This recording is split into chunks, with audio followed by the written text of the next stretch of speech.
आज लोगों ने भगवान शंकर की पूजन को या देवताओं की पूजन को महंगा करना चालू कर दिया। पर मेरे देवाधिदेव की पूजन में कुछ महंगा नहीं है, उसको तो एक लोटा जल सारी समस्या का हल है। उसके पास में ये जरूरी नहीं कि तुम बासमती चावल चढ़ाओ या बहुत सारा भगवान को बहुत मेवा दीजिए या भगवान को बहुत सारा धन दीजिए। भगवान कमी नहीं करता कि मुझे बासमती चावल चढ़ाना। जब शंकर जी थे उस समय पर बासमती चावल था।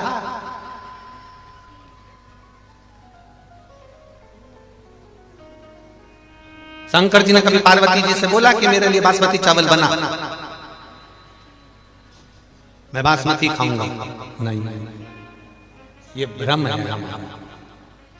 हमको लोग भटका देते हैं थोड़ा सा और वैभव के चक्कर में ये सोचते हैं कि बासमती चावल अगर भगवान को चढ़ाएंगे तो हमको भी खाने को मिलेगा। ये इसमें श्रेष्ठता नहीं है। अक्षत होता है, चावल चावल होता है। उस चावल का नाम कुछ नहीं है, उस चावल का नाम केवल अक्षत है। और वो अक्षत मेरे देवाधिदेव महादेव अक्षत क्यों चढ़ाया जाता है ये भी एक बार समझ लें। अर्थात हमने अगर जल चढ़ाया है, हमने अगर बेलपत्री चढ़ाई है, हमने अगर फूल चढ़ाया है, हमने अगर प्रणाम करा है, हमने अगर आपको नमन करा है, तो हमारा करा गया दान, हमारा किया गया पुण्य, हमारा किया गया सत्कर्म अमर हो जाए, अक्षय हो जाए। वो कभी क्षय नहीं, इसलिए उसका नाम अक्षत है। वो कभी समाप्त ना हो। और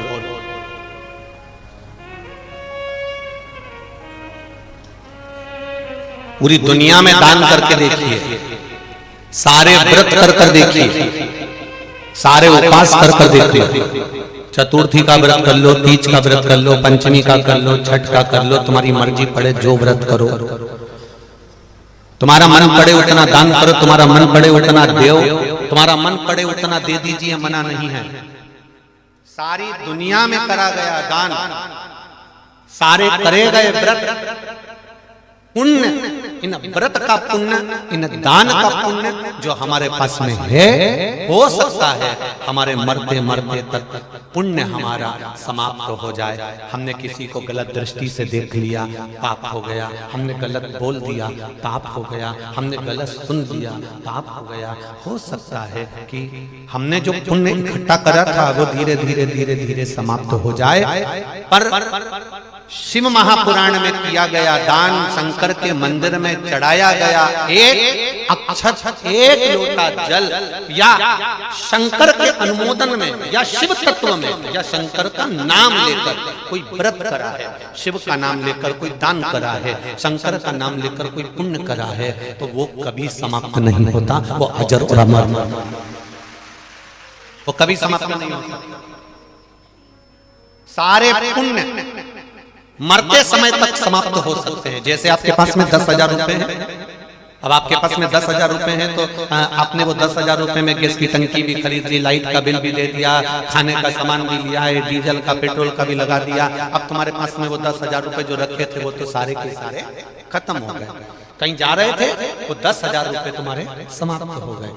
ध्यान देना, हमने व्रत करा 2,000 कमाए, हमने तप करा 2,000 कमाए, हमने पुण्य समझ लो व्रत कर कर, तप कर कर, साधना कर कर, दान कर कर, भजन कर कर, कथा सुनकर, कीर्तन कर कर हमने पुण्य तो इकट्ठा कर लिया। पर हो सकता है कि मरते समय तक हमारा सारा पुण्य धीरे धीरे धीरे धीरे करके समाप्त हो जाए। पर शिव महापुराण का पुण्य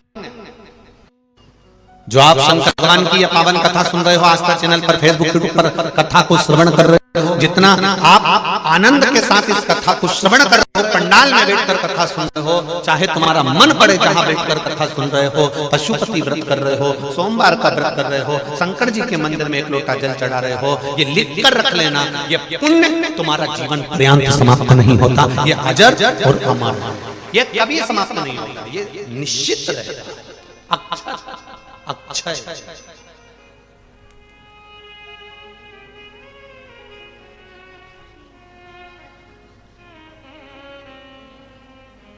वो कभी समाप्त होने वाला नहीं है। कितना सुंदर शिव महापुराण में लिखा हुआ है कि श्री शिवाय नमस्तुभ्यम, इस मंत्र का जाप करने वाले व्यक्ति का केवल मुख का दर्शन कर लेते हैं तो हमारे जिंदगी के करे हुए सारे पाप नष्ट हो जाते हैं, केवल मुख का दर्शन।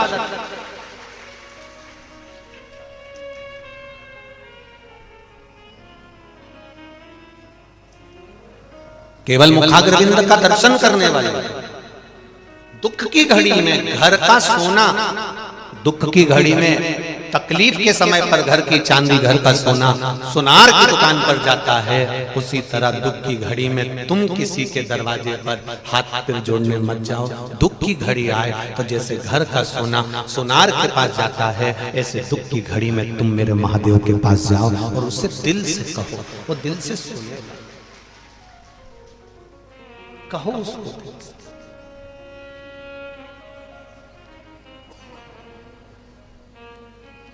शंभु शरणे पड़ी मांगो घड़ी रे घड़ी, दुख काटो दया करी ने दर्शन आपको, दया करी ने दर्शन।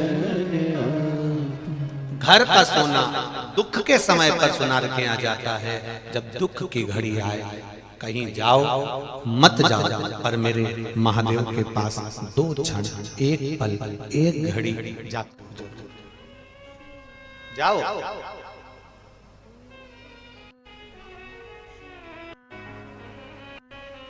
दुनिया के लोग कहेंगे कि शंकर जी की कथा में जाने से मिलता क्या है?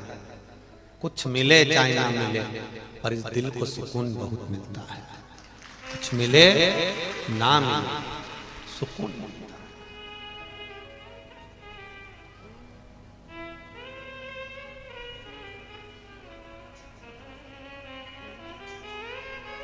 कितनी दूर दूर से आप लोग कथा को सुनने के लिए आए हो, ना जाने कहां कहां से यहां पहुंचे हो। ठंड कड़ाके की पड़ रही है, एक एक कम्बल ओढ़ ओढ़ के रात भर 2-3 बजे तक भजन करना, 2 घंटे की नींद ले लेना और फिर सुबह से उठकर बैठकर फिर भगवान की भक्ति में रम जाना। तुम्हारे बराबर दुनिया में कोई साधु, कोई सन्यासी, कोई तपस्वी नहीं।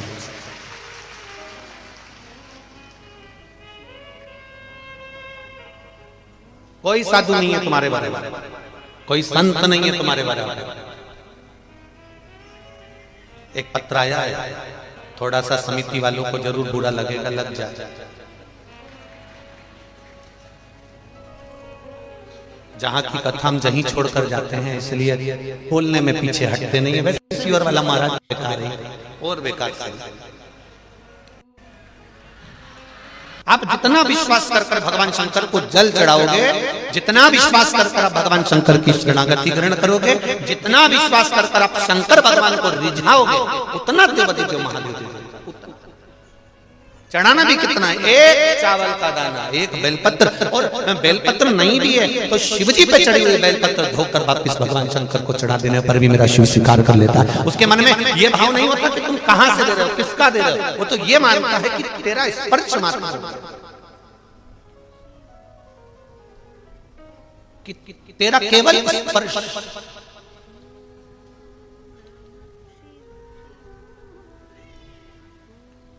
कितनी सुंदर कथा मिलती है महाराज। एक कथा का स्मरण आता है।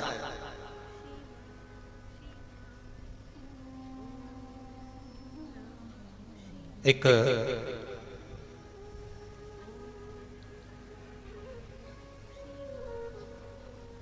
बार देवऋषि नारद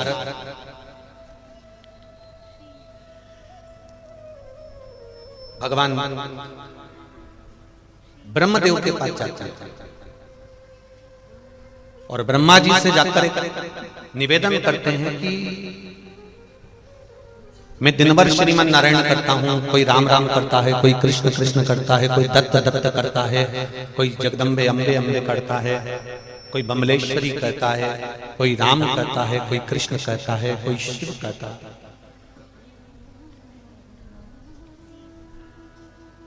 अगर मान लो भूमंडल पर संसार सागर में कोई भगवान शंकर का नाम लेने वाला है, भगवान शिव का स्मरण करने वाला है, तो उसके स्पर्श का क्या लाभ है, उसके स्पर्श का क्या सुख है? ब्रह्मा जी ने कहा एक बार काशी में चंद्रवंश के अंतर्गत एक बड़े वीर राजा हुए जिनका नाम था दशहर, जिनका नाम दशहर था, और जिनका विवाह एक बड़ी सुंदर कन्या के साथ में, जिसका नाम था कलावती, के साथ हुआ। दशहर जो राजा थे वो बड़े दानी थे, पुण्यात्मा थे, भजनी थे, कीर्तनी थे, स्मरण करने वाले थे। जरा देखिए आशुतोष भगवान का चरित्र। आप लोग जो पशुपति व्रत करती हो, आप लोग जो जल चढ़ाने जाते हो, आप लोग एक चावल का दाना चढ़ाने जाते हो, आप एक धतूरा, एक बेलपत्र, एक फूल की पंखड़ी चढ़ाने जाते हो, या नहीं भी चढ़ाकर शंकर मंदिर को मात्र दर्शन कर जाते हो, वो भी नहीं कर पाते तो शिखर का दर्शन कर निकल जाते हो। वो एक शब्द इस दशहर राजा का शिव महापुराण का श्रवण करिएगा। दशहर राजा की धर्म पत्नी कलावती,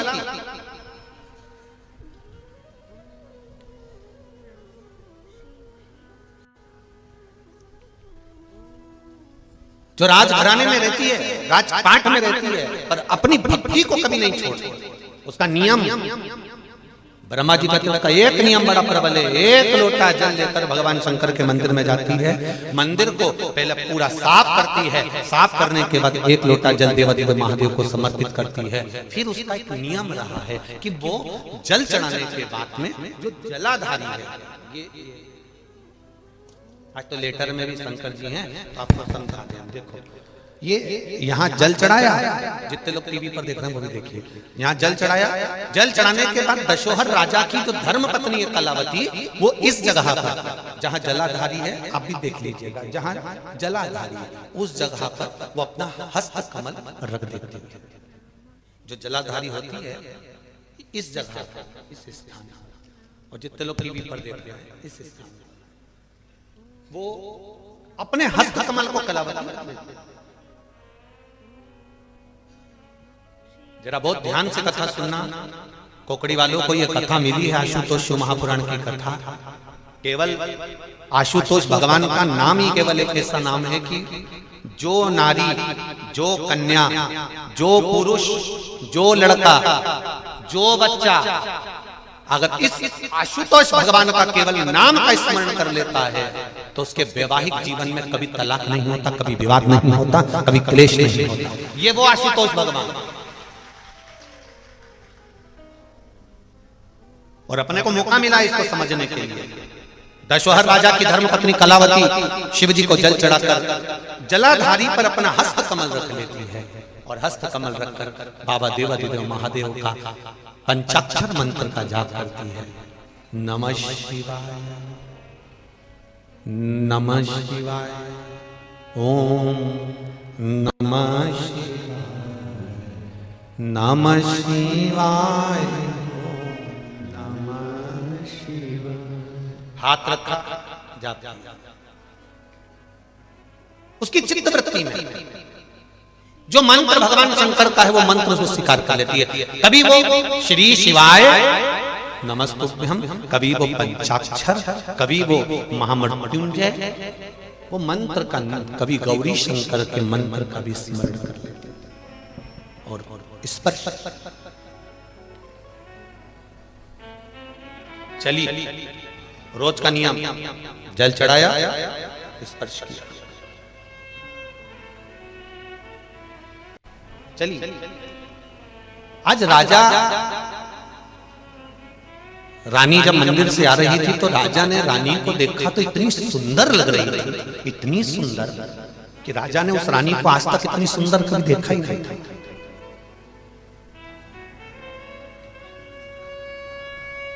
राजा ने कभी रानी को इतना सुंदर देखा ही नहीं था। ब्रह्मा जी स्वयं देवर्षि नारद से कह रहे हैं कि सुनो नारद, जब वो जिस समय पर वो नारी कलावती कुंवारी थी तब भी राजा को इतनी सुंदर नहीं लगी, जब विवाह हुआ तब भी इतनी सुंदर नहीं लगी। दशवहर राजा को उस दिन वो इतनी सुंदर लगी जिस दिन वो देवादिदेव महादेव के मंदिर से आ रही थी। हमने पहली कथा में कहा क्रीम की चमक 3 महीना 2 महीना 4 महीना रहेगी, क्रीम की चमक 2 4 8 दिन रहेगी, पर तुम्हारे अच्छे कर्म की चमक जिंदगी भर रहेगी। थोड़ा क्रीम लगा लोगे तो चमक जाओगे, माना चमक जाओगे, पर चमकने के साथ में जो कर्म की चमक होती है वो श्रेष्ठ होती है।